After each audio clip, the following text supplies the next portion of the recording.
Assalamualaikum warahmatullahi wabarakatuh. Jumpa lagi dengan Bu Zul. Hari ini kita akan belajar bersama lagi. Kita akan belajar tentang pengamalan sila-sila Pancasila, mulai sila yang pertama sampai sila yang kelima.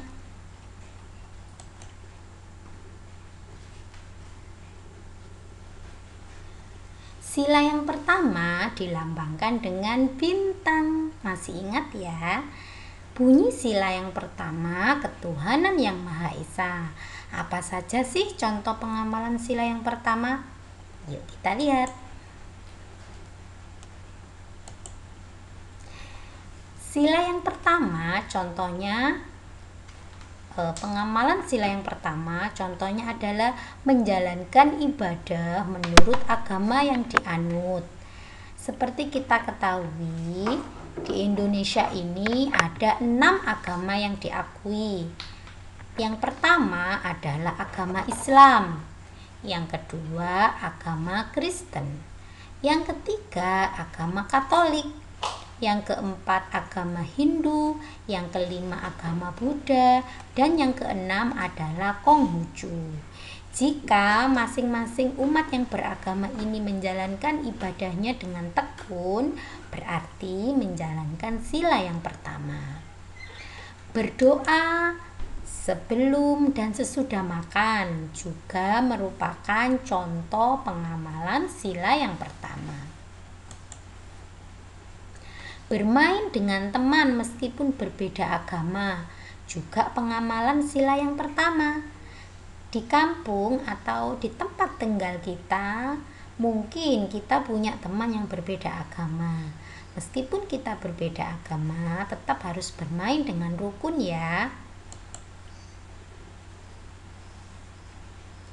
Selanjutnya adalah pengamalan sila yang kedua.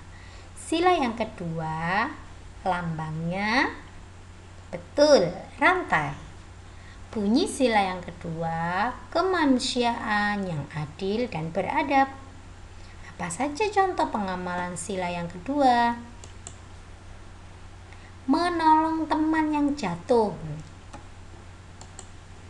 membantu kakek menyeberang jalan, membantu ibu mencuci. Pernahkah kalian membantu ibu? Pasti pernah ya. Mungkin mencuci, mungkin memasak. Berarti kalian sudah mengamalkan sila yang kedua. Contoh pengamalan sila yang kedua lainnya adalah meminjamkan pensil kepada teman. Biasanya kalau di sekolah itu ada teman yang lupa tidak membawa alat tulis, pensil, penghapus, penggaris. Jika kita mau meminjamkan kepada teman, berarti kita mengamalkan sila yang kedua. Selanjutnya adalah sila yang ketiga. Di sini ada gambar pohon beringin. Betul, pohon beringin adalah lambang sila ketiga. Bunyi sila ketiga, Persatuan Indonesia.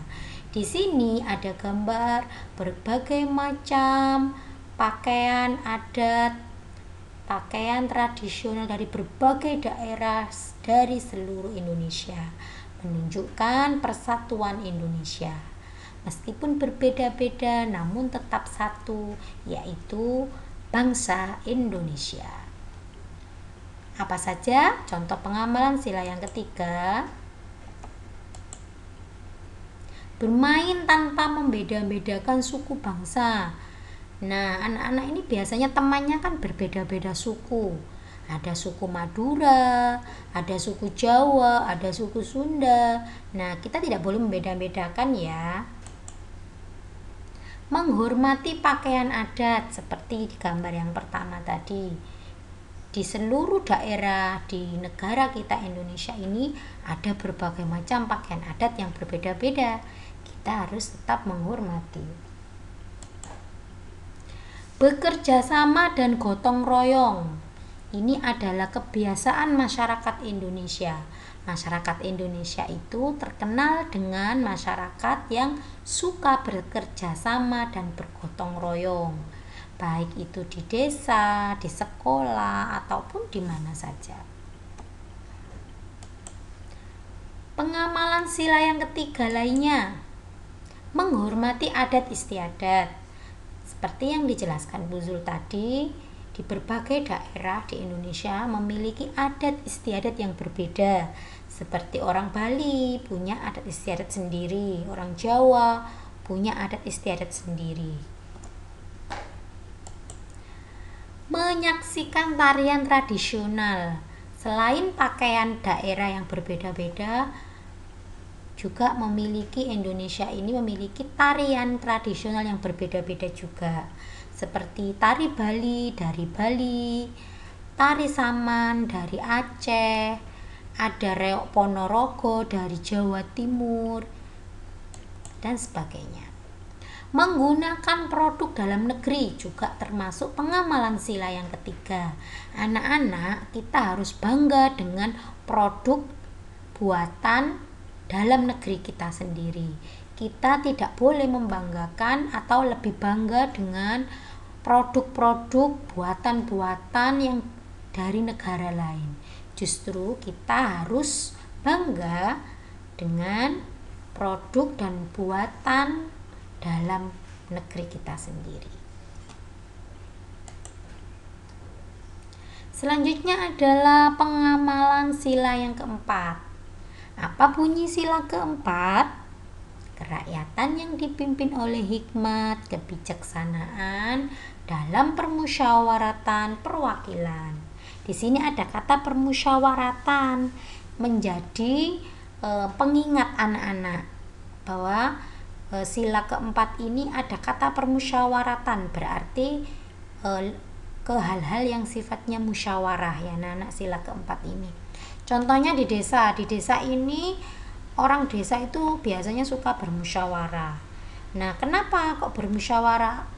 Segala hal dimusyawarahkan agar apa yang dilakukan mereka ini sesuai dengan kebutuhan masyarakat. Jadi tidak hanya kebutuhan satu orang dua orang, tapi seluruh kebutuhan masyarakat. Contoh yang lain apalagi ya yang sesuai dengan sila keempat? Bermusyawarah dalam pembagian tugas. Di sini misalnya mau kerja bakti, ada pembagian tugas. Contoh yang lainnya, bermusyawarah untuk mengambil keputusan bersama. Tidak memaksakan pendapat saat berdiskusi. Jadi, kita tidak boleh ketika kita bermusyawarah atau berdiskusi, orang lain harus mengikuti pendapat kita. Nah, itu tidak boleh ya, anak-anak. Selanjutnya adalah yang terakhir ya. Yang terakhir sila kelima Pancasila. Lambangnya adalah padi dan kapas. Jangan keliru ya, ini padi, ini kapas. Bunyi sila kelima, keadilan sosial bagi seluruh rakyat Indonesia. Kira-kira apa ya pengamalan sila yang kelima Pancasila contohnya? Nah, di sini ada gambar bencana, rumah-rumah pada roboh. Jika kita membantu korban bencana alam atau membantu fakir miskin, berarti kita mengamalkan sila yang kelima. Melaksanakan hak kewajiban di sekolah, membagi tugas piket secara adil. Nah, ini anak-anak ya juga pengamalan sila yang kelima. Menengok teman yang sakit, membantu korban bencana alam, sama kayak tadi, berbuat adil, jujur dan sportif dalam bermain. Nah, semuanya ini adalah contoh-contoh pengamalan sila kelima Pancasila. Alhamdulillah, hari ini kita sudah mempelajari pengamalan sila pertama sampai kelima Pancasila. Untuk tugas hari ini, anak-anak kerjakan ayo berlatih di buku tematik halaman 61 dan 70.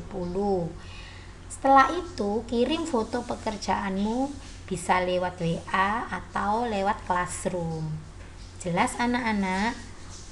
Semangat ya. Selamat mengerjakan. Semoga anak-anak tetap semangat belajar di rumah. Buzul akhiri. Wassalamualaikum warahmatullahi wabarakatuh.